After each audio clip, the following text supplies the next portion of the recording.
Welcome to Dynasty Life. I'm Theo Gremminger. Redraft ends, but Dynasty is life. And repeat guest, Ryan Heath from Fantasy Points joined me about maybe a month and a half ago, 2 months ago. It's literally all blending together at this point. We're so close to the NFL season, but I had to get Ryan back on. It is the summer. We are less than a month away from the NFL season, and Ryan just dropped an awesome article over on Fantasy Points, a follow-up article for him. This is his second edition, but I think, Ryan, you topped the last one. 2024 age curves. And age curves, this is going to be really helpful for redraft listeners and dynasty listeners. Ryan is going to talk about what players we should be investing in that could break out this year.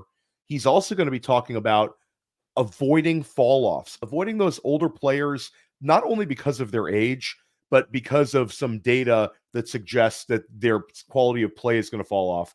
And also, for you people that love drafting old players and rostering them on your dynasty rosters, Ryan has a few old guys that he's comfortable with you taking in drafts and rostering on your dynasty rosters. So we're going to have a little bit for everybody. But Ryan, congratulations on your article. It's great stuff. Welcome back to Dynasty Life. Yeah, thanks so much for having me. And yeah, I appreciate all the compliments on the article. It was a big kind of event in my life a year ago when the original came out. So was very excited to write the follow-up this year. And yeah, as I said, I'm glad people seem to like it. Yeah, really good stuff. Is it still free to look at? How long is that going to be? Probably by the time this podcast goes out, I'm guessing it will not be. Scott Barrett kept it open, not paywalled for about 2 hours. So thank you to Scott for the people that clicked on it right away. But highly recommend the work you guys are putting out. Scott was just on press coverage. Brett Whitefield, you guys are doing a great job. What is your your flow during the year, Ryan? Where can people see like your in-season content? Yeah, so in-season is actually sort of up in the air for me. I know I'm doing one piece, which is going to be finding DFS values every single week, leveraging some of the tools in the Fantasy Points data suite. We have just a lot of really cool like advanced matchup data, wide receivers against all different coverage shells, just anything you could possibly imagine we have in the Fantasy Points data suite. So a big part of my content is going to be applying that to just weekly matchups in like a DFS or really a start sit context as well. So I know that's going to be a big part of my content during the year. Other than that, I'm kind of in the market for like a second article idea. If anyone wants to suggest anything or wants to see anything from me, drop in the chat some article ideas for Ryan Heath. Ryan, also podcast wise, what do you have going on this summer? Yeah. So right now I am on Dynasty Points with Jacob Sanderson and Thomas Tipple and Lucas Gilbert. Every single Tuesday night we go live on the Fantasy Points YouTube channel. You can also find that in the Fantasy Points Now podcast feeds. So be sure to check that out. So yeah, again, highly recommend. It's a very good podcast. You guys are doing a great job over there. And again, your written work is absolute fire. So looking forward to talking about this, but we can't just dive into the article because every day now we get news and it's usually pretty awful news. We find out that JJ McCarthy is going to miss the season. Now we've got kind of a conundrum here where it seems odd to discuss it, but how do we handle Justin Jefferson in fantasy? This could be a case where, is he quarterback proof? Do you have a little bit of reservations about how he's going to perform with a lesser quality quarterback in Sam Darnold? And I'll preface this, like, where are you comfortable drafting him in redraft right now? Yeah, so I am ranking Jefferson as my 108 in redraft right now. I could flip him back over Amon-Ra St. Brown depending how I feel, but yeah, I have him behind all of the top three running backs as well as CeeDee Lamb, Tyreek Hill, Ja'Marr Chase, and Amon-Ra St. Brown at the moment. And the reason for that is really just that the ceiling outcome of JJ McCarthy is incredible and balling out in the second half of the year, and Jefferson is like completely setting the league on fire. That potential is likely gone, right? I don't think we're going to see that with Sam Darnold. But I mean, he can absolutely still be a top 5 fantasy wide receiver with Darnold. Just looking at Jefferson's numbers without Cousins last year, 18.6 fantasy points per game. That was top 6 on almost a 26% target share. Went up to 31% target share without TJ Hawkinson in a couple games at the end of the year. So that, yeah, he can earn a lot of targets. He can be Justin Jefferson and be efficient. I am just not believing in like the wide receiver 1 overall incoming season from him anymore. Yeah, I think you kind of made a nice segue into our next question. But before we do that, you have him at the 108. Is your 109 AJ Brown? Yeah, I think Okay, so that's like the let's talk. consensus 109. Yeah. But I think actually it's I just drafted him 109 in a slow main. AJ Brown makes a lot of sense, especially with Jahmyr Gibbs being banged up, Puka Nacua being banged up. There's really less competition for him at the 109. Garrett Wilson, if you want to split hairs and I want to go, a breakout star, I could maybe push Garrett Wilson in that conversation. But AJ Brown versus Justin Jefferson, do you have any trepidation ranking him ahead of Brown? Because I think that's kind of telling for people, where Brown last year easily put up wide receiver 1 numbers, did it the year before, spike week potential, and could benefit from an offensive coordinator change with Kellen Moore taking over. But you still have Jefferson ahead of Brown? Yeah, I still have Jefferson ahead of Brown, and part of it is just target competition. Pretty objectively, Brown has a lot more of that. And I mean, the coordinator change could just as easily help Davante Smith as well. There have been reports that he's been playing a lot more slot in some of their practice reps, and Kellen Moore slot receivers have been absolutely insane the last couple of years in fantasy. That's been Keenan Allen and CeeDee Lamb. So I think there's like a small chance that Davante Smith is kind of like the breakout revelation from the Eagles this year. I still think AJ Brown is amazing. He's easily my 109, but yeah, I would still keep Jefferson above him. Let's talk about some dynasty questions with the whole Minnesota offense here. When we're talking about dynasty this time of year, a lot of the trades that people are making in August are to shore up their rosters. And a lot of times this time of year, we're looking to trade for some mercenary types, maybe some older players that can give us some weekly wins, guys we can plug into our lineup. So my first question to you is, let's forget about Justin Jefferson. Let's talk about Sam Darnold.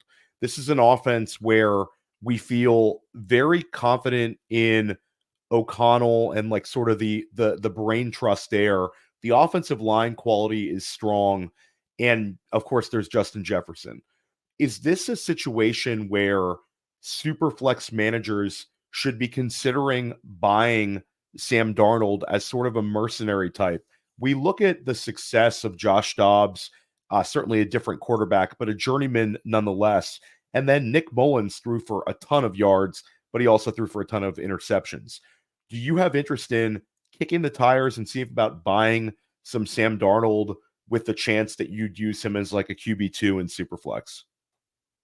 I do actually. Yeah. I mean, the Vikings had the 8th most passing yards per game after Cousins got hurt.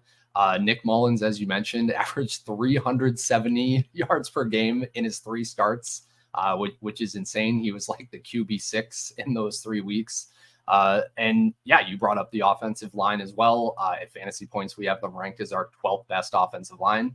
This is a good situation. We have seen kind of marginally talented QBs succeed in these McShanahan systems. So yeah, I think, yes, Darnold is interesting as a QB2 for this year. And if everything kind of goes really well, there's a chance he signs like the Baker Mayfield contract and has dynasty value into the following season. So yeah, I think if you're looking for like a mercenary QB2, that this is an ideal situation to target, because there's an out there for him to have value beyond as well, which is what we love. Geno Smith, Baker Mayfield, Sam Darnold. Maybe we get 3 random QB1s in a row this year. Let's talk about Justin Jefferson, pivot back. Let's say you have a win now team. I have a team that's won back-to-back with Justin Jefferson as obviously a foundational piece of the offense, of my lineup. I've seen a few pivots where this offseason, when Kirk Cousins moved on, I've seen a couple of managers cash out from Justin Jefferson and trade for Ja'Marr Chase plus a little plus, but sort of like a Ja'Marr Chase with something on top.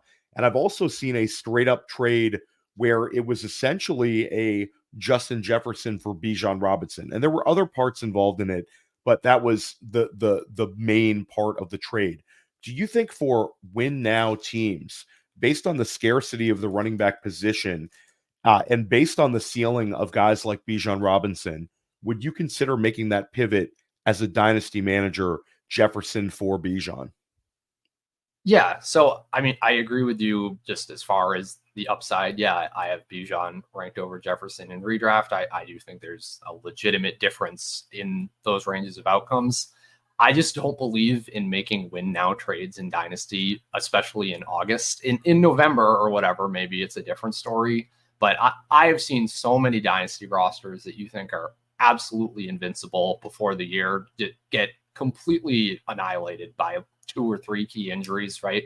So you would just be kicking yourself if that were to happen in your roster and you traded off of Justin Jefferson like at a discount for no real reason now if you are no longer in title contention. And in Dynasty, I care about floor and value insulation, right? In redraft, I'm constantly saying upside, upside, upside. That's all I want. But I think it matters that if things go south in Minnesota somehow this year and Jefferson isn't overly productive, he has that built-in excuse, that built-in dynasty value floor and insulation next year when JJ McCarthy comes back. So yeah, I am not moving off of Jefferson for Bijan in dynasty. I'm happy to do like Ja'Marr Chase plus or anything like that, certainly. But yeah, not moving into a running back because I think my team is win now in August. Yeah, I actually think that now is actually the time to kind of kick the tires on trading for Justin Jefferson, because I think there is going to be a little bit of nobody is fearful that he's going to lose value, but they are fearful that he's points per game where we're used to north of 20 points per game with Jefferson could slip down to the 17 point per game range, put him down more like wide receiver 5, wide receiver 6 land. So I do think that there is an argument to be made to kick the tires and try to trade for Jefferson right now, but don't go trading away your Justin Jefferson shares. He is Teflon. We're going to take a short break, and when we come back, we're going to dive into some of these age curves. We're going to reveal which running backs are going to break out, which running backs to avoid, and do the same thing with wide receiver and tight end. We'll be right back. This episode is made possible by Underdog Fantasy, and Underdog Fantasy is the leader in best ball. When you go to join an Underdog Fantasy best ball draft, it fills very quickly, especially now. It's Best Ball Mania season, baby. Best Ball Mania 5. I can't believe they're at Best Ball Mania 5 already. $15 million in prizes. They're giving out $15 million with $1.5 million to first. Playing in best ball leagues makes you better. It helps train you on player value and strategy. And Underdog offers a lot more than just best ball contests. They offer pick'ems. My new favorite, the golf pick'ems, baseball pick'ems going on throughout the offseason. Hit the pick'ems, back to best ball, hit the pick'ems. So use promo code Underworld. Promo code Underworld gets you a 50% deposit bonus up to $250. So they've increased the maximum deposit bonus. It was $100. Now it's up to $125. When you get the Underdog app, use promo code Underworld and go draft your ass off. Welcome back to Dynasty Life. Theo Gremminger with Ryan Heath of Fantasy Points. Let's dive right into it. Let's start out with some of the running backs that we anticipate are going to break out. But before we do that, let's dive into a little bit of the data. We'll start out with like the avoid data, but a little later. But let's go in with the positive. Let's talk about the guys that you expect are going to have maybe their best fantasy seasons in their entire career. And a couple of these backs are very exciting. Glad to see them on your list. But how can we predict a running back breakout? And maybe what years are you looking for? You look like specifically years of their career. Where is the peak production coming from, Ryan? Yeah, so kind of on average, production at the running back position is going to have a very big increase from year 1 to year 2. There are certainly a lot of guys that come in and are just kind of immediate bell cows in year 1, but just on average, a lot of guys see big bumps in year 2 as they kind of acclimate more to the NFL, improve their pass blocking, whatever it is that they need to win trust from the coaching staff to get that kind of every down bell cow role. So my whole sample for everything in this article is only looking at players that have had multiple top 12 fantasy finishes over their career. So really only a multi-year elite fantasy assets, right? And among that sample for running backs, 38% of them break out in year 1, 31% break out in year 2. It's like 15% in year 3. And after that, it's kind of nothing. So we're really looking at these first 3 years of a running back's career for them to have the opportunity to break out and produce far above maybe where their ADP is in fantasy football.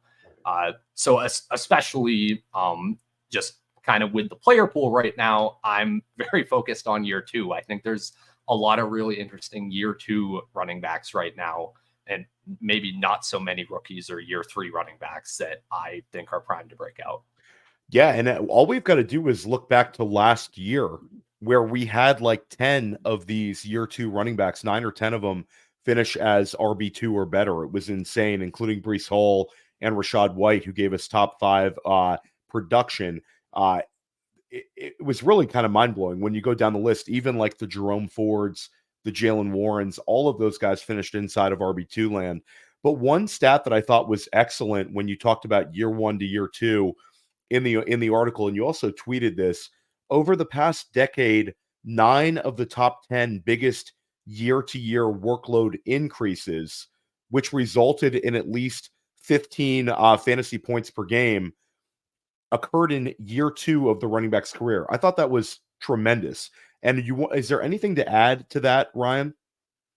Yeah, so that's a mouthful. Good job. Good job saying all of that. But yeah, I mean, in short, the biggest opportunities in fantasy football at the running back position are kind of these unheralded guys who in year 1, maybe they didn't play all that much. Maybe they were in a committee. Maybe Twitter was calling them slow and inefficient because their rush yards over expected was really low. But they come into year 2 and they just see a completely different role and a much bigger workload. You've got names like Kyron Williams on here, Devontae Freeman, Melvin Gordon. And I'll add a little. Gordon sucked after his rookie season. Like, yeah, you know, you show your age a little bit on the Devonta Freeman one, Ryan. And I'm certainly older than you are, but Devonta Freeman went from like running back 45 to running back 1 overall. It was probably the craziest, in my opinion. Certainly, you know, most of the time when we get RB1 overall seasons, almost every year, those guys were RB2 or better the year before.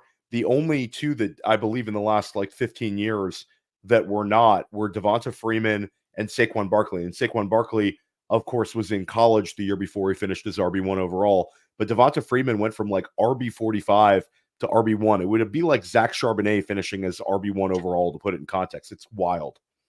Yeah, no, it is. That was, I believe that was my first year playing fantasy football. So that'll be, there I am dating myself. But yeah, I mean, even all these other guys like Rachaad White, people thought was terrible after his rookie season. But it was very clear he was going to get the volume coming into year 2. And he was a great pick last year. And yeah, I don't know. I try not to turn my nose up at any running back after their rookie season if I can get even close to talking myself into a role in year 2 or like an upside case in year 2. What is the context of this backfield around him? Can I talk myself into him, even if he's not amazing, just kind of being a body there and taking over the work? Because yeah, we see it a lot with guys going from year 1 to year 2. So before we get to the year 2 backs and older, let's talk about a year 1 back that stands out. Jonathan Brooks, of course, is going to miss the start of the season, but that's created a situation where if you're in a dynasty startup, you get him a little later. And if you're drafting in best ball or redraft, he has fallen significantly. He was climbing and then has now fallen to sort of the back end of the dead zone in a lot of these redraft leagues. I'm still bullish on him. And based on this article, it seems like you are as well. Yeah. Oh my God. Like I like him in Dynasty where he's going, but like his redraft ADP is unhinged right now. Yeah. On some, especially like these more like home league sites, you can get him as like the RB 30, or like you don't even have to draft this guy as a starter. Who cares if he is going to come on slowly in the first month of the season?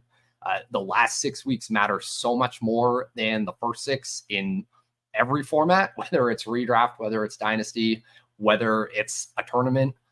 You always want the guys that have the chance to be an every down bell cow in December. And Brooks is kind of the only guy like that going as late as he is. I just looking back to his college profile, the moment that Bijan Robinson left Texas, Brooks pretty much just matched all of his per game production in his final year. But with a little bit more receiving, a little more targets per game, a little more receiving yards per game. That's what we like to see. As soon as he got drafted, Dave Canales is talking about his receiving skills, saying they like how versatile he is, that they can use him everywhere. Kind of sounds like Rachaad White under Dave Canales last year. So yeah, it's just very clear to me that Brooks has a huge chance to be a bell cow by the end of the season. In redraft, sure, you might be annoyed for like a month when he's hanging around your roster not doing much. But I mean, even look, he tore his ACL only a couple of weeks later into the year than Breece Hall did the season before. For context, like Breece Hall went and broke off an 80-yard touchdown in like week 2 last year. And then there was no like buying low on Breece Hall after a month. Like that, we could very easily see the same thing with Brooks. So yeah, I want to get him, especially in a redraft.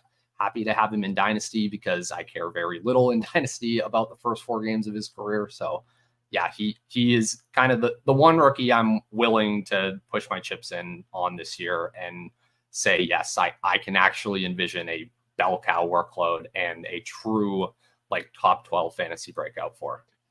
Absolutely. And now let's dive into, I mean, and again, it's very simple. If you're worried about holding him on your roster, catching zeros in redraft, it's very easy to draft Chuba Hubbard. And I think he'll give you enough to get by the first month of the year before the Jonathan Brooks takeover.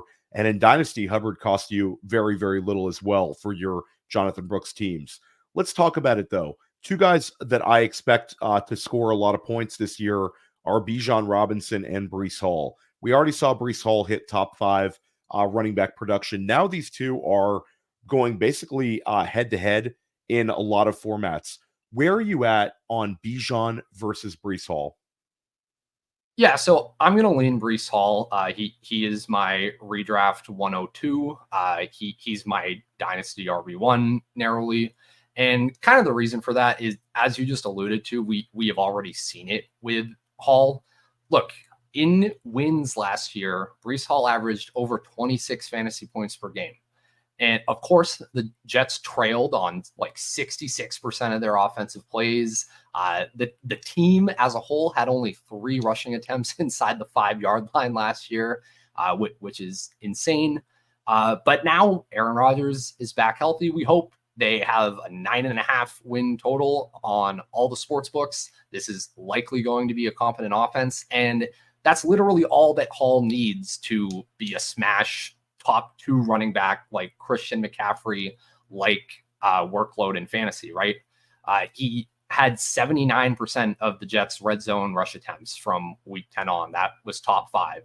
If they were literally just a league average offense, then he'd have been right up there with Christian McCaffrey and Kyren Williams in terms of weighted opportunities per game. So I've seen it with Hall, and I just feel more confident about him than Bijan. I mean, you can easily turn around and say, well, Bijan Robinson, like they say he's going to be used like Christian McCaffrey. That coaching tree literally produced 4 of the top 5 running backs by fantasy points per game last year. You're definitely like pricing in some role growth with Bijan, taking him as a top 3 running back. And I'm okay with that.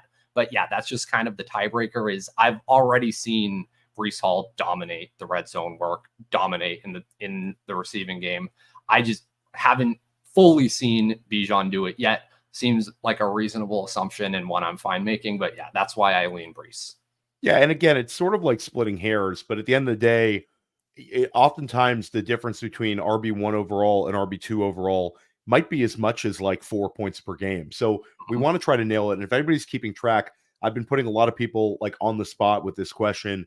Ryan is on Breece Hall. Sean Siegel of RotoViz is on Breece Hall. Rich Haribar is on Bijan Robinson. I'm slightly on Bijan here. And Billy Muzio, my partner on First Class Fantasy, is as well. But if it's not to cop out, it's all the same tier. We really everybody that I listed likes both of these guys.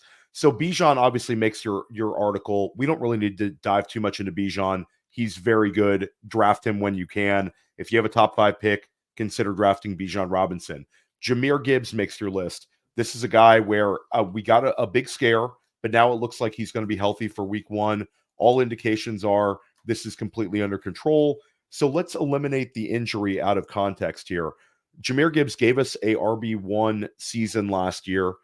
He tied for the lead in touchdowns among all rookies. Jahmyr Gibbs is very, very good. Do you see this as a opportunity for him to take a far larger role as a receiver, Ryan, to list him on this? I think he can, yeah. So from week 10 on, so when both Gibbs and Montgomery were healthy and playing alongside each other, Gibbs had a 12% target share, which was barely top 12, right? I think going into the season, you'd have expected, okay, maybe Gibbs is going to be like, he's going to have a lot of targets, maybe not as many red zone attempts, but it was kind of the opposite, right? Where he was pretty equal with Montgomery in terms of the red zone work, but he just didn't have quite that insane of a target share to where he was challenging for like top 3 running back status or anything like that. That's one out that he has in order to take a really huge step forward, right? But just kind of all of his peripherals, whether it's target share, red zone attempt share, like overall expected fantasy points, you're at like RB6, RB7 where he's going, you're drafting him above kind of where he was last year. But again, with a year 2 running back, that's fine. We should always be okay with expecting and projecting some role growth for an efficient year 2 player.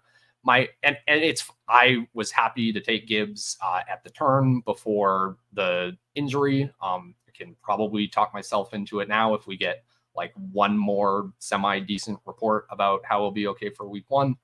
But my only issue is I feel like you can just make almost this exact same bet a full round later with DeVon Achane, where it's okay, we're drafting in Achane's case, the most efficient rookie running back of all time, projecting role growth into year 2. So I am just going to take Achane if I have the choice. Obviously, in practice in a draft, if you're drafting at the back, you can get Gibbs. If you're drafting at the front, you're more likely to be able to get Achane. But that's what stops me from going crazy all in on Gibbs, like as my guy. Is I just think Achane is a similar but cheaper bet. That's fair. And DeVon Achane is a guy where last time you were on, we talked about him. It's a guy where I'm not even allowed to really bring him up. I had the guest has to because people get annoyed because I've been talking about him for like 4 months as this incredible value. But there's still people that are fading him. How wrong are they, Ryan? Add a little context to DeVon Achane. We've seen the ADP trending up a bit. But again, you're still occasionally seeing 3rd round Achane. To me, it's when he's available in the 3rd round, it's almost impossible not to take him. And when you get him down in like the back half of the 2nd round, it's also really, really hard to pass that up. He's such a great player, but how can he take a step forward this season? Again, I bring up the receiving work because I think for him to go nuclear, we'd like to see a little bit more consistency with him as a receiver. Would you agree with that, Ryan? Yeah, I would agree. But I would also say that I'm optimistic in that sense. For one, because every time, so Mike McDaniel doesn't really let anything slip about what he's doing with his running backs. He kind of refuses to talk about what any of their roles are going to be to the media. They have been asking him nonstop for the last 2 months. We still know nothing, right? But whenever he gets in depth talking about Achane, it's always in the context of oh yeah, like we're going to find ways to get him touches and to get him involved in all these other places. Like we want to expand his role. Well, it's always in terms of how are we going to get him more touches, right? So that makes me feel good in that, yeah, the receiving game is a logical place for that. At fantasy points, we pretty soon are going to be releasing some separation data. And so mainly that's going to be used to evaluate wide receivers. But very interestingly, DeVon Achane was, I believe, a top 3 running back by our average separation score last year. And when you see a rookie come in and do that, that's really, really bullish. Breece Hall did the same thing as a rookie, incidentally, and then exploded in year 2 as a receiver. So that's really awesome. And then just as far as, well, how is Achane going to get more volume? The answer to that is that almost every running back who comes in and is as efficient as him as a rookie gets more volume in year 2. So there are only 5 running backs drafted in the first 2 days of the NFL draft that have outperformed their fantasy points expectation against their volume by more than 2.5 points per game, right? And I'll read off the names. It's Alvin Kamara, it was Ezekiel Elliott, it was David Johnson, Jonathan Taylor, Todd Gurley. So every single one of those names in year 2 had a volume increase. 4 out of 5 of them had over 20 fantasy points per game. Actually, the only one who didn't was Todd Gurley. That was the last Jeff Fisher year, which we're dating ourselves. But yeah, and listen, just draft DeVon Achane. This whole thing is like, it's getting a little frustrating. I continually get in arguments with people. There's still faders out there. Again, it's like this is everything that all the negatives about him are priced in to the ADP. The size, the fact that he missed time last year, because if he would have played more games and produced at the same level, he'd be in the first round right now. So consider this a discount, exceptional talent. So we've gotten through Jahmyr Gibbs, DeVon Achane, and Bijan Robinson, a couple of obvious names here. Then we come up on Tyjae Spears and Chase Brown. And I was excited that they made your list here. Chase Brown has sort of flipped the script on Zach Moss in terms of ADP. In sharp leagues and in high stakes leagues, we're starting to see Chase Brown going about a full round ahead.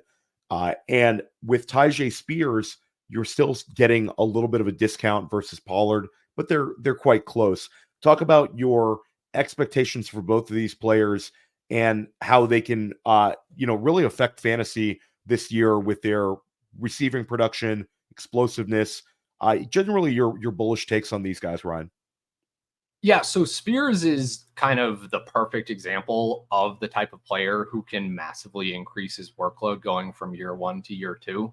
So obviously, Spears was playing alongside Derrick Henry last year. I would not blame any running back for failing to push Derrick Henry on early downs, right? So if you look at when Spears was actually on the field, when he actually was playing, just on 3rd and 4th downs, Tyjae Spears had a 20.5% target share, which was the most among all running backs. He was behind only Breece Hall and Alvin Kamara in targets per route run among running backs. Tyjae Spears just had one of the most impressive rookie seasons from a receiving perspective that we've seen from a running back in a long time.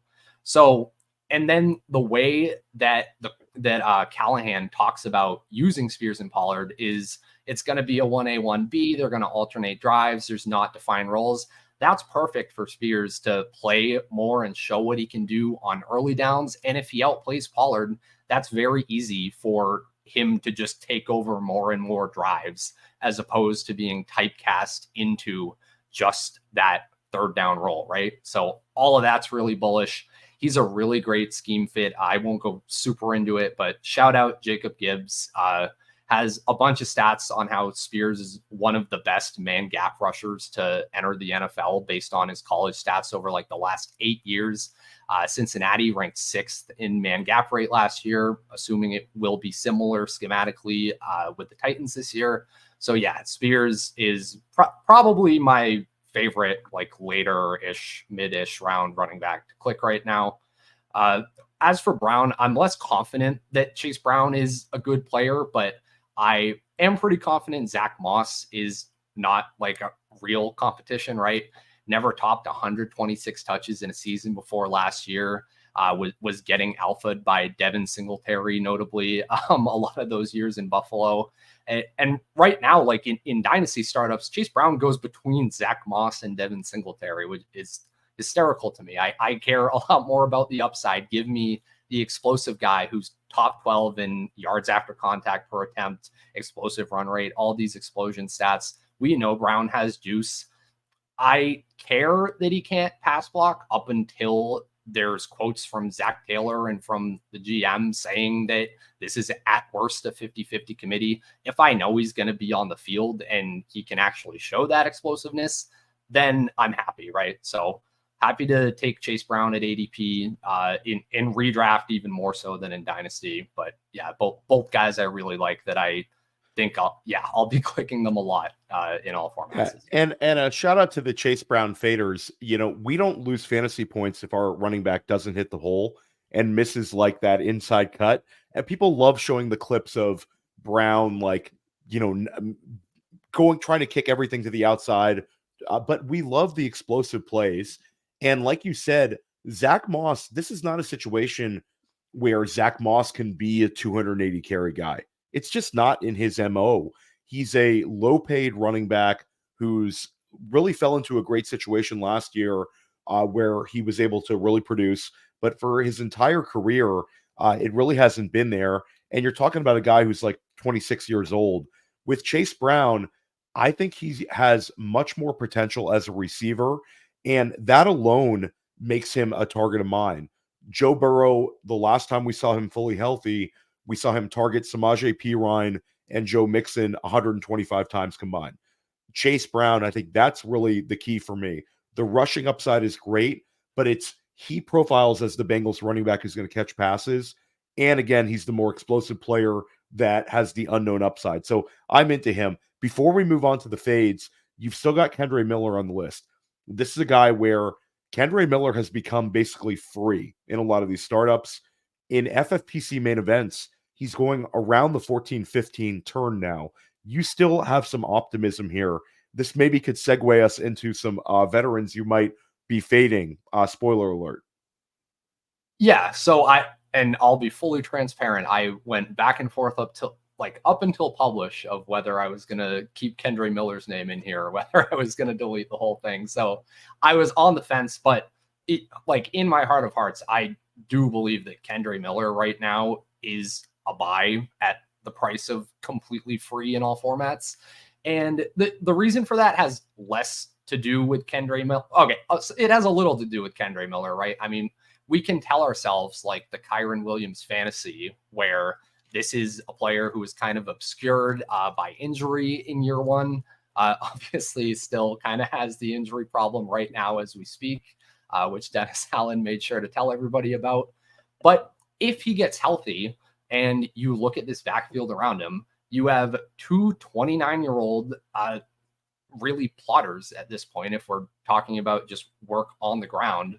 Kamara and Jamal Williams were bottom 4 and bottom 10 in both the yards after contact per attempt and missed tackles forced per attempt last year. So it's very easy to envision any player, even if his name's not Kendre Miller, like forget Kendre Miller for a second. This is a backfield where we could see a surprise this year, right? In terms of who ends up getting the volume and getting the work, especially on early downs by like week 6, right? So I just want to buy into the young year 2 running back who had a decent enough college profile to potentially get that opportunity, right? And yeah, the price is completely free in all formats. So that's better than like insert random handcuff here that you're going to drop after week 1 or week 2 anyway. And let's dive into some of these older running back fades. And before we do that, let's just clear it out there. One guy who's older that you're not fading is Christian McCaffrey. I don't think we need to go into too much context there, but it is good to see that he's not checking off any boxes that worry you.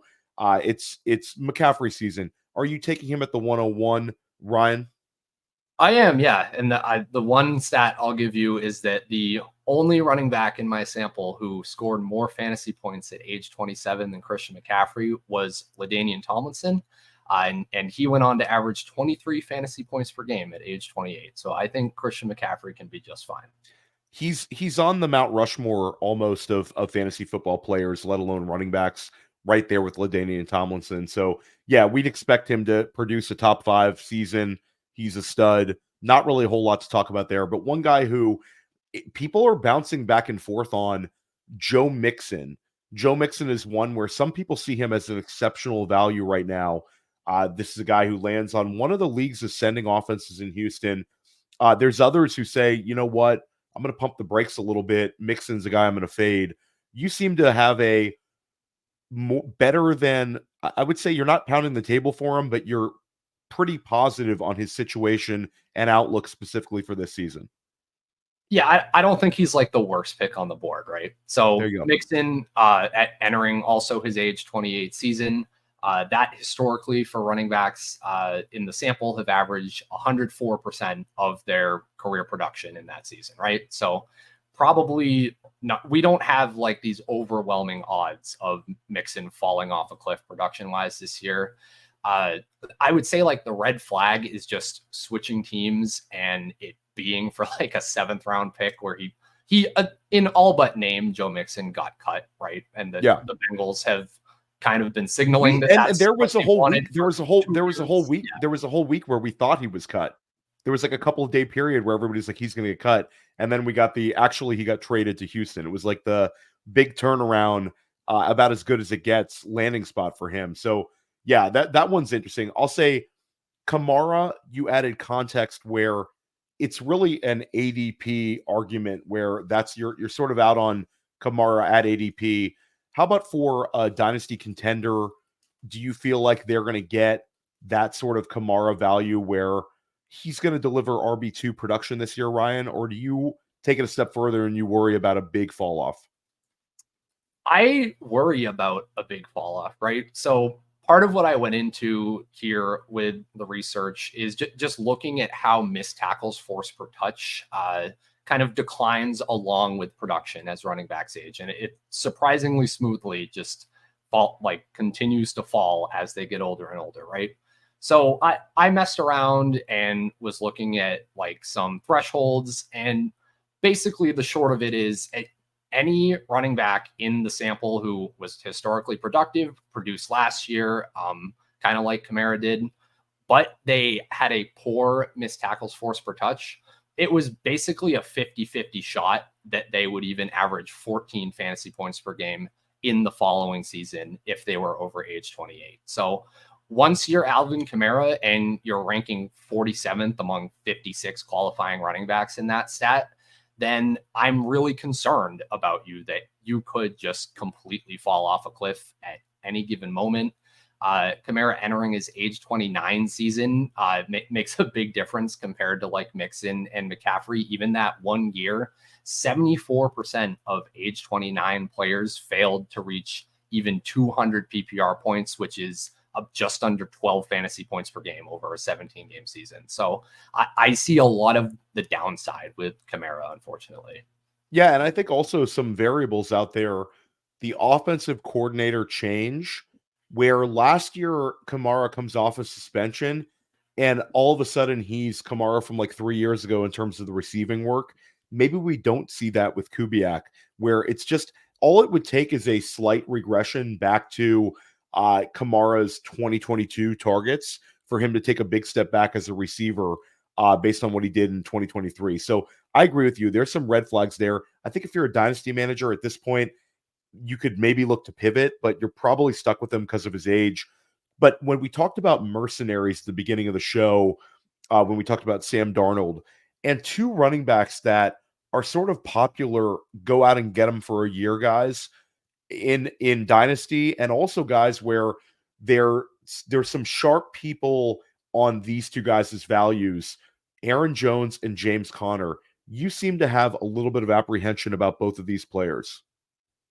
Yeah, so with Jones, I get it. Scott Barrett is one of the people who is very in on him this year. My issue is just ceiling, right? So Aaron Jones is entering his age 30 season right now.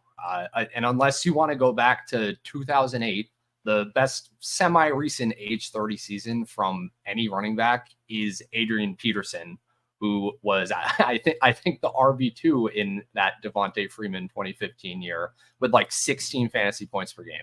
So, I mean, I am fine considering Adrian Peterson as Aaron Jones's absolute ceiling. I think Aaron Jones is a good player. He's been efficient his entire career, just hasn't really gotten the workload in Green Bay, right? So, yes, he could suddenly be getting a ton of touches in Minnesota. I don't think this team suddenly goes run heavy or anything like that. They were talking about Ty Chandler like he was their next bell cow until Jones kind of surprisingly got cut and they made that transaction. So I am just imagining kind of like a 60-40-ish split with Ty Chandler. I think Aaron Jones will be fine, but it's really just about, especially in redraft, I'd say it's about the opportunity cost, right? Like you're giving up on like Malik Neighbors or Kyler Murray or a Mark Andrews to draft an Aaron Jones on a lot of these sites. I think as a mercenary type in Dynasty, I'm a little more interested just because the cost is lower. But yeah, I don't see like the huge ceiling outcome with him. I need to get on some of these sites where I can get Malik Neighbors next to Aaron Jones, though. That sounds like a fun league for yeah, me. You got to draft on Yahoo, I think I do. I think I do all right in that league. Derrick Henry finishes as RB what this year, Ryan? Because again, I think this is one where I have one Derrick Henry team left in Dynasty, and it's the team's an absolute monster. And the other day I get a Derrick Henry trade offer. I turned it down. It wasn't anything wild. But I think there's a lot of that going on where people are looking at him as a past age apex 1 year mercenary. You still have to pay a little something for a guy who essentially could give you only 1 year based on his age. Where are you at on him? How bullish for this season? Without context ADP, just generally. Yeah. So I'm not super bullish. Again, just the history of running backs that are as old as Henry is not great. I mean, even if you compare him to guys who are about as productive as he was at age 29, you've got like Brian Westbrook, Frank Gore, LaShawn McCoy, that pretty good group of running backs, right? None of them averaged even 12 fantasy points per game during their age 30 season. I would say Derrick Henry probably better running back than all of those names at this point in his career. Sure, I'm not saying that he's not even going to be in RB2 territory, but yeah, I can only get on board where you're painting a picture where he is just getting all the goal line work on a really good offense where Gus freaking Edwards had insane touchdown efficiency last year. Like, yeah, he can definitely do that and have a bigger role than Edwards did and be in like RB 14, 15 territory. I just don't see like the league winning upside out of Derrick Henry this year. So yeah, in the context of Dynasty mercenary where he's really cheap, that's great. But in redraft, I'm just out. Yeah, I think that's fair. And also it's the factor of Lamar Jackson has led the Ravens in rushing yards ever since he took over as starter, dating back to 2019. So it's sort of like a rubber meets the road scenario where Derrick Henry's led the NFL in rushing attempts every single year. Now he's going up against a quarterback who's led in production. So something's going to give here. This is Lamar Jackson's team. I don't see a scenario where they're like, okay, big dogs here. We've got to change everything. Todd Monken's going to go with like some Tennessee-like approach. So agreed, the pathway for Derrick Henry is the rushing touchdowns. But Gus Edwards gave us 13 last year and still finished as like running back 26. And they're paying a little bit of lip service on Derrick Henry is going to catch a couple passes. Not going to catch too many passes. So yeah, I if you have him in Dynasty, again, you're sort of stuck with him in a good way, but I think it's more of a high level RB2 production than him giving you this massive season where he's going to give you one more top 3, top 4 season in fantasy. I think that's probably the way that I'm approaching him. Let's move this along to wide receiver, and let's talk about one of your wide receiver fades. And that's Davante Adams. This is one that he's still got some value in Dynasty. And in redraft, this is a guy that's still going to cost you like a late second round pick in a lot of these formats. Do you think sort of the Davante is going to lose a considerable amount of value this year, and his production is going to take a step back, Ryan? So in Dynasty at Adam's age, the absolute best thing that can happen is he's awesome and his value stays the exact same, right? So we're already catching a falling knife here from a Dynasty context, but even from a redraft context where he's around to pick on all platforms right now, I just kind of don't see that. I can't get there at all. So 15.6 fantasy points per game from Adams last year during his age 31 season. He turns 32 like a few days before the end of the year. That's how all my age curve stuff works. He's on the borderline. That's fine. Anyways, there were 6 other wide receivers in the sample to average between 14 to 17 fantasy points per game at that age. Only Antonio Brown even went over 13 fantasy points per game in the following season at age 32. So that's kind of what Davante Adams is up against, where the only real success story at his level of production moving into this year was the guy that played 8 games with the best quarterback of all time to be really productive. That's clearly not happening with the Raiders quarterback situation this year. Aiden O'Connell and Gardner Minshew both ranked 28th and 29th by catchable target rate last year. Adams was already just 16th in fantasy points per game, despite commanding the second most targets in the league last year. You're adding Brock Bowers as more actual target competition. Aside from Jacoby Myers, there wasn't much of that last year. So I'm just kind of bewildered at how he is being drafted above last year's finish right now in redraft, and at how he is just this so insanely popular, like dynasty guy to grab, when the alternative is young players with legitimate upside that we could even get excited about from a this year perspective, like Jackson Smith and Jigba, for example, is going, I believe, fairly close to Adams in startups right now. So yeah, this is one of my bigger stances from the article, is that I'm very just out on Adams this year.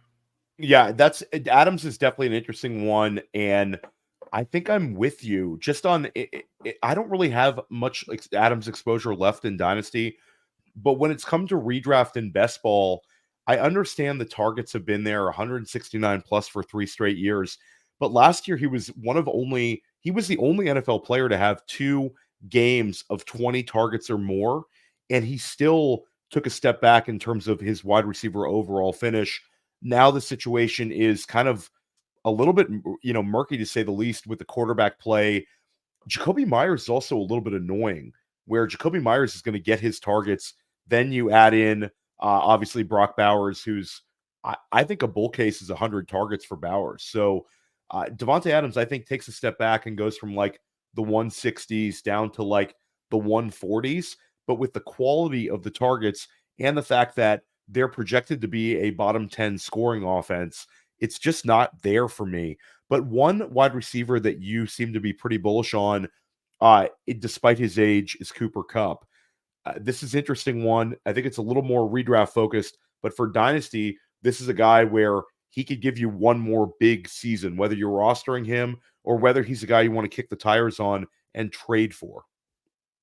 Definitely. Yeah. The concept of like the one more huge season for Kupp is much more attractive to me than for Adams. I just have an easier time envisioning it. Kupp is a year younger. Believe it or not, age 31, wide receivers average about 95% of their career average production. So that could be totally fine. I don't need to read off all the stats about how amazing Cooper Kupp has been before he's kind of run into these injury issues. Best wide receiver fantasy season of all time in 2021, unless you want to argue like Jerry Rice in 1995 or something. But just the context of all of Kupp's injuries, right? Sean McVay has gone on record saying that everything he was dealing with kind of went far beyond what was made public. All the reports now are that he's 100% healthy for the first time in at least a couple years. And then his only real target competition in Puka Nacua is already banged up. And Nacua was kind of known as this injury-prone guy in college. That was the whole reason that the only way you could find Puka Nacua in last year's rookie class was looking at the yards per route run, because he wasn't running that many routes, like a full-time route share, right? So I think this could very easily just totally flip. Like if you tell me like Puka Nacua right now is being drafted as like the wide receiver 8 or so, wide receiver 9, whereas Kupp is a couple rounds later. If you told me at the end of the season that their placements were flipped from that, I would not bat an eye, right? So especially in redraft, I like Kupp. Yeah, in Dynasty, it's always scary or whatever, because it's a 1 year mercenary. But again, like those 1 year mercenaries can help push your team over the top. And you're not at a point with Cooper Kupp where, based on the injury history, like you're not having to pay a first rounder for him, and he could give you a season of 16 points per game or more. So I'm very interested in him. I drafted him in the 3rd round of a FFPC 350 this week. I felt very strongly about that. In NFFC, which is wide receiver heavy, you're starting to see him live in the 2nd round with the Nacua and Kupp ADPs sort of converging. But dynasty-wise, with this late into the summer, the Cooper Kupp manager, unless they have a monster team, might view him as, this is my cash out window, and I'm actually going to accept this offer. So I think he's worth kicking the tires on. This game is funny. A year ago, it was probably a great idea to trade Kupp, and now it's sort of like, now we've got a window to use him this year. That's why Dynasty is so much fun. Malik Neighbors obviously makes the list. Stud. We don't have to talk about it. One of my favorite wide receivers in Dynasty. I know you and Scott and everybody at Fantasy Points loves Malik Neighbors. Brett Whitefield loves Malik Neighbors. Everybody loves Malik Neighbors. Let's leave him alone. JSN, though, this is one where I'm bullish on JSN, and I was very glad to see you included him in the article. Yeah, so JSN kind of took me a little bit longer to come around on this offseason. You have to really dig into like the nitty gritty for me to feel comfortable touting him as a breakout candidate. But I just thinking back to last year, right after they drafted him, of course, every reporter is asking Pete Carroll, like, oh, are you going to use 3 wide receiver sets more? Like, is he just going to be behind Metcalf and Lockett? Like, what's going on here? And Pete Carroll's answer even in that moment, right after they drafted him, was, we'll see. Like, I like having 2 tight ends on the field, but we do want to get our 3 receiver sets better, and we want to be better on 3rd downs. So that was clearly whether you want to say it is Pete Carroll's fault or Shane Waldron's fault. That's exactly what happened, right? JSN had only a 62% route share on 1st and 2nd downs. On 3rd downs, that bumped up to a 90% route share. And again, on those 3rd and 4th downs, JSN had a 34% first read target share, which ranked 10th among all wide receivers in the league. So when they actually put him on the field and designed the offense for him to be anywhere close to the first read, he was an absolutely elite target commander, like we saw from him in college when he had one of the best age-adjusted seasons of all time, his sophomore year. So yeah, all it takes is Ryan Grubb to come in here, a new coaching staff, and decide to actually use JSN on every down. So if that's all it takes, then I am very happy to kind of scoop up the discount on JSN after the disappointing year 1. Yeah, and it's very interesting because you have Tyler Lockett's, obviously, we don't need to talk about why he's sort of a fade and a guy who's getting older, obviously. But DK Metcalf's a guy where we haven't seen him finish higher than wide receiver 20 in points per game over the last 3 seasons. He has 1 wide receiver 1 finish in his entire career. So the whole notion that DK Metcalf has to dominate the usage among the wide receivers in Seattle, I think is a false one. I don't think this is necessarily an arbitrage situation like Kupp Nacua where there's an injury. And if I had to bet on it, I'd still bet on DK Metcalf to lead the wide receivers in fantasy points.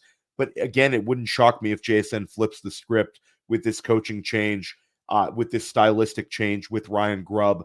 So I'm right there. You have Rashee Rice listed. Love seeing that. Everybody is bullish on Rashee Rice, I think, at this point, especially with the Hollywood Brown injury and what he flashed last year. But one guy that made your article that I think is worth discussing, Christian Watson. Talk to me about your bullishness on Watson. This is a guy where was exceptional as a rookie on a points per game basis on a small sample size, explosive, manufactured touches, smash weeks. It was great. Touchdowns wise, he's scoring a ton. Last year, obviously injured. After he moved up to like round 3, round 4 ADP. Now you're able to draft Christian Watson in like round 7 in redraft. And in Dynasty, he's still pretty cheap because of the teammate competition at the wide receiver spot and a lack of clarity on targets. Is he the wide receiver you're betting on in Green Bay in general, Ryan? He is, yeah. And for as far as why, I want to go back to that rookie season. So yes, touchdowns, understood. Forget the touchdowns, right? Let's just look at yards. Yards per out, and by yards per out run among rookies since 2010, Christian Watson's rookie season was 7th best. That top 10 list is just full of fantasy studs. That's AJ Brown, Odell Beckham, Justin Jefferson, Ja'Marr Chase. I don't need to list them all. Tyreek Hill, Julio Jones, like all of the best fantasy receivers from the last decade are on that list with Christian Watson. So that means at least something, I would say, right? Just in terms of what kind of upside can we envision for him. Looking at last year, obviously was kind of banged up for a lot of it. Was kind of mixing in games in the middle of the season. But even just on a per target basis, he got very unlucky in a couple important ways, right? So Watson had one of the worst catchable target rates specifically on deep throws in the entire league. But that's not necessarily his fault. It's not necessarily even Jordan Love's fault because Romeo Doubs had the 4th best catchable deep target rate, right? Those deep targets, if they're catchable, are so valuable in fantasy. It's insane. I wrote a whole article about it. Go check that out. Statistically significant catchable targets. So with the possible just catchable target luck regression coming as well, and Watson likely, fingers crossed, we think he thinks he at least has addressed the root cause of all of his hamstring issues by working to correct like the muscle imbalance that he had in his legs, kind of like Alvin Kamara last offseason. There's all of these things kind of come together, and I can paint the picture of if there is someone who emerges from this glut of wide receivers in Green Bay, where even Matt LaFleur is sick of people asking him who the number 1 receiver is. And we didn't love that. We didn't love that reply from Matt LaFleur about how, like, anti-fantasy football responses. We never like that. Yeah, he wants to throw up the next time someone asks him who the number 1 is. But the only way, so what I take that to mean, honestly, though, is the only way someone is going to ascend out of this is just by being so good and so talented and so obvious that they need to be getting the ball every single time. And in terms of who can make that happen on any given play, that's Christian Watson in that group. And I mean, the best part is he's priced between like wide receiver 38 to wide receiver 40 in redraft right now, which is there is no downside at that ADP. So happy to take him. The only thing preventing him from being like my most exposed player is he goes right next to Deontay Johnson on so many sites. And I like Deontay Johnson almost as much. So that's been tough for me. But yeah, Watson, one of my biggest breakout candidates this year. So tight end wise, we're seeing a number of these year 2 guys. Dalton Kincaid, Sam Laporta is steamed up. Kyle Pitts, obviously young, is steamed up. Obviously, Trey McBride is in year 3. He's steamed up. So it's sort of a tight end renaissance in terms of youth. And you see really a top 13 tight ends with Dallas Goedert and Pat Freiermuth as tight end 12, tight end 13 in redraft. And then sort of a gap where people start not really being overly enthusiastic about the other tight ends left. So you have a tight end that I think is interesting on your list here, and that's Luke Musgrave. This is a guy where you seem bullish on him. We just talked about Green Bay's offense. Musgrave was a 2nd-round draft pick, much like Sam Laporta and Dalton Kincaid, close enough in draft capital, the same draft capital we saw out of Trey McBride. 2nd round has been really a great landing spot for tight ends. Your enthusiasm about Luke Musgrave? Yeah. So Musgrave, the biggest thing is year 2 tight ends, right? So among my elite sample, 50% of tight end breakouts happen in year 2. So this is what I'm always going to focus on. If there is a fairly cheap year 2 tight end who has a projectable role and any sort of production as a rookie, then I'm probably going to be drafting that guy ahead of ADP, right? Musgrave in his 8 healthy games was about tight end 16 in pretty much all categories. That's about where he's going on a lot of sites. So not really any upside priced in there at all. It's very easy to just take him there. Yeah. At worst, he's like a week 1, week 2 streamer while Tucker Kraft is kind of getting up to speed, coming back from his pec injury. The Packers get the Eagles and Colts in the first 2 weeks. Those are high total games. That'll be good.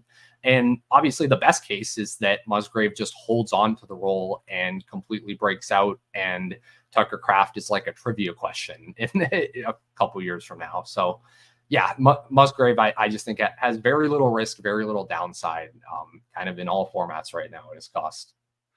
Yeah, Musgrave's like, you can get him as your tight end 2 for cheap in redraft builds. And I think that there's an argument. You mentioned Tucker Kraft, who we'll give a shout out to LaFleur for complimenting Tucker Kraft any chance he can get. It's sort of created there's a reroll argument for Luke Musgrave, where certain managers are like, this might not happen. This trade offer is reasonable enough where I can take it and I'll just move on from Luke Musgrave. But I do think athletically he's gifted, draft capital he's gifted. It's an offense that's ascending. The one argument against Luke Musgrave from a fantasy football perspective is, with tight ends, we're generally looking for guys who can be the number 2 target on their teams or the number 1 target. I think that's just a great way of finding successful fantasy production from your tight end spot. But with Musgrave, he doesn't cost that much. And the potential touchdown equity in this offense, where he could end up being a big play guy and a red zone guy with that sort of athletic profile, with the wide receivers cannibalizing each other. So he's interesting. Let's do quick rapid fire on the tight end fades here. Let's talk about Travis Kelce. And let's go. We saw him go from 18 points per game down to 14.5 points per game. Does he score more or less fantasy points per game this year than last year, Ryan? Forget about total points, because he's going to miss a couple games at his age, but points per game, does he score less or more? Yeah, I'm going to go with less. And the reason for that is both Andy Reid and Travis Kelce have been on record this summer saying that they need to and that they will manage his reps this year. We've seen his route share fall over the last 3 years, from tight end 2 to tight end 4 to tight end 8 last year. So yes, I still think Travis Kelce is amazing, but the Chiefs kind of have every incentive to not overplay him, especially early in the year. Like, there's an argument in the fantasy playoffs in maybe like a tournament format where the last few weeks are exponentially more important. Then yeah, maybe Kelce is a better pick there if we think they're going to kind of ramp him up, like the Chiefs have done with like Jerick McKinnon in years past, for example. But yeah, just looking at the history, the upside for a tight end in their age 35 season is basically Antonio Gates and Tony Gonzalez, both around 13 to 14 fantasy points per game. I think Kelce's on par with or better than those guys. But yeah, it's just hard for me to make the case that, like I did last year, that he's this insane outlier who just has no bearing on the historical data, because yeah, we saw him come back to earth, and that seems to be what his career arc is now. And Tony Gonzalez and Antonio Gates were not having quite as much fun in the offseason compared to what Travis Kelce was doing this offseason. So let's leave it at that. We'll wrap it up with George Kittle. Your thoughts on him, because this is based on the Brandon Ayuk situation seems to be very fluid. There are some reports tonight that Brandon Ayuk's going to be a 49er, but that could change in a couple hours. So we're dropping this show. We're recording the show in the middle of the week. Not sure when it's going to drop. So if Brandon Ayuk is indeed a 49er, this sort of is a nice segue.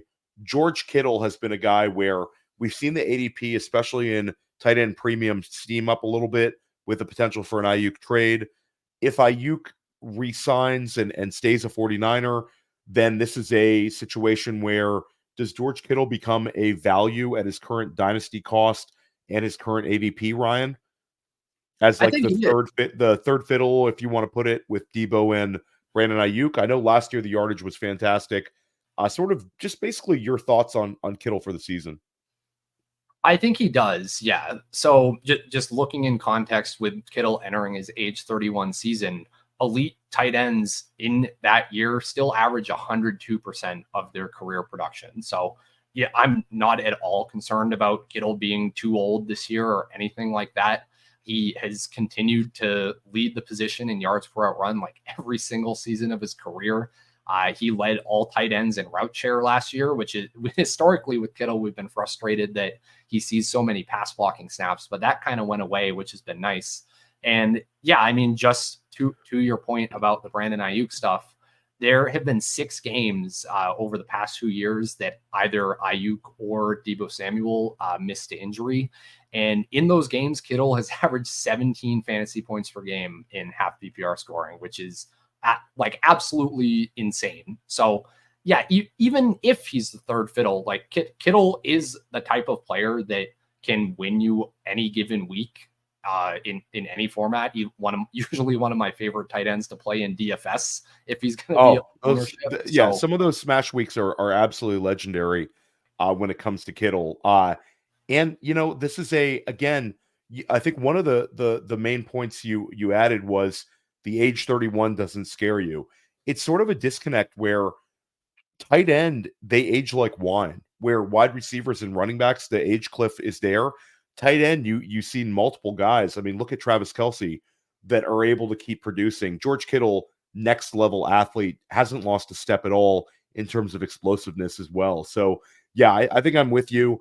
I think if the Ayuk situation, Ayuk ends up staying as a 49er, I'm going to kick the tires on a few Kittle trades in Dynasty. I think the window for him is probably closer to 2 years, 3 years, despite his age, just based on how valuable he is to that organization. And if San Francisco does move on from George Kittle in like 2 years, someone's going to welcome him with open arms and add him to their offense. So George Kittle, all about him. Ryan Heath, you did a great job tonight. Let everybody know once again where they can find your work. Yeah, you can find my work on fantasypoints.com. Go read my 2024 age curves article. You can get access to that very easily with the promo code SCOREMORE for 10% off your Fantasy Points subscription. You can go read my article. You can go read Scott Barrett's draft guide that will absolutely win you any redraft league. You get all of our amazing coverage on Fantasy Points. It really just love all the work we put out. Everybody there is amazing. So highly recommend. Again, promo code SCOREMORE. And yeah, you can find me on Twitter at RyanJ_Heath to keep up with everything else I'm doing.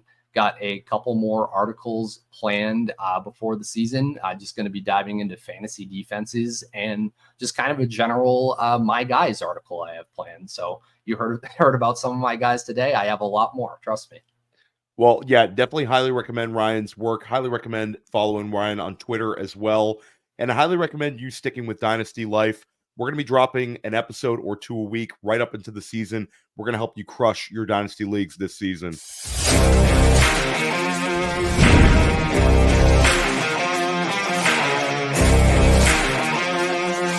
Hey, I want to thank you for being part of this broadcast. If you have any thoughts on it, leave a comment. If you enjoyed it, make sure you leave a like. And if you want to see more shows on the Player Profiler channel, subscribe to it. That's how we know you want more.